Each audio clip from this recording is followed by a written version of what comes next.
morning mga kasuki. May tanggap po kami rito LCD ng Vivo, ano to? Y35. Vivo Y35, taga Infanta, tapos Pangasinan po sila. So, ito po kinakabit na natin. So, bago natin tanggalin, kailangan po natin testingin muna natin. Kasi na-stock daw ng isang buwan. Isang buwan na-stock to? Na-stock na isang buwan. Sabi niya kasi full charge, so low bat pala. So, i-charge muna natin. Kasi bago tayo magkabit na LCD, kailangan muna natin, huwag muna natin tanggalin, siguraduhin natin, lalo na pag na-stock, bago natin siya ikabit, kailangan testingin muna natin na hindi tinatanggal yung LCD. Kasi mahirap mamaya pag tinanggal na natin tapos may problema pala yung unit, mahirap na pong baklasin yung LCD, lalo na pag nakadikit na. Kaso mahirap din po magbaklas. So, checkin po muna natin na low bat po siya. Siguro lang kayo, sinacharge ko po muna.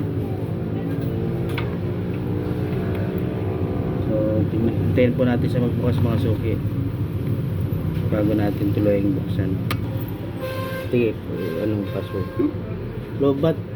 Matay. Low bat yung battery mo. Charge mo siya. So, ikakabit na po natin, lumabas na yung LCD. Namamatay siya dahil low bat ng battery 6% lang. So kailangan niya i-charge talaga.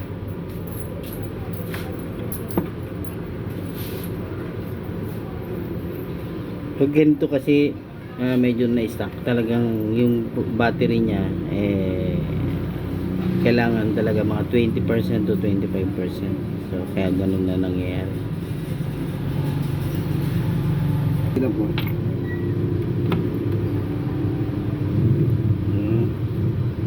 Okay na po suki.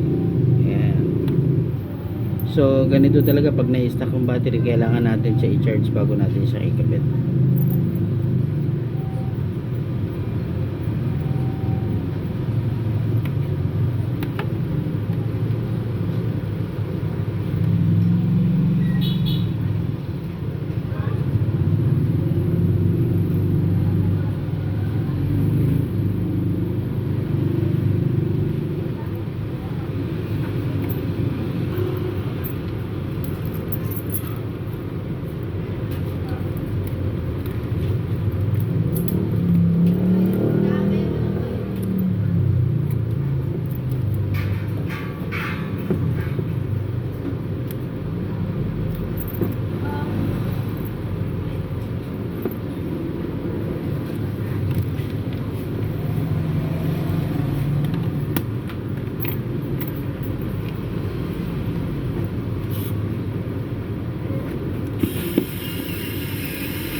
So guys, okay na po yung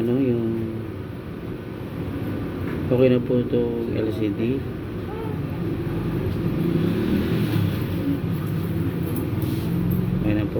Okay na po siya. So gumagana siya. So God bless po. Salamat po mga suki sa inyong pagtitiwala. Taga Infanta, Pangasinan yung customer. Thank you po.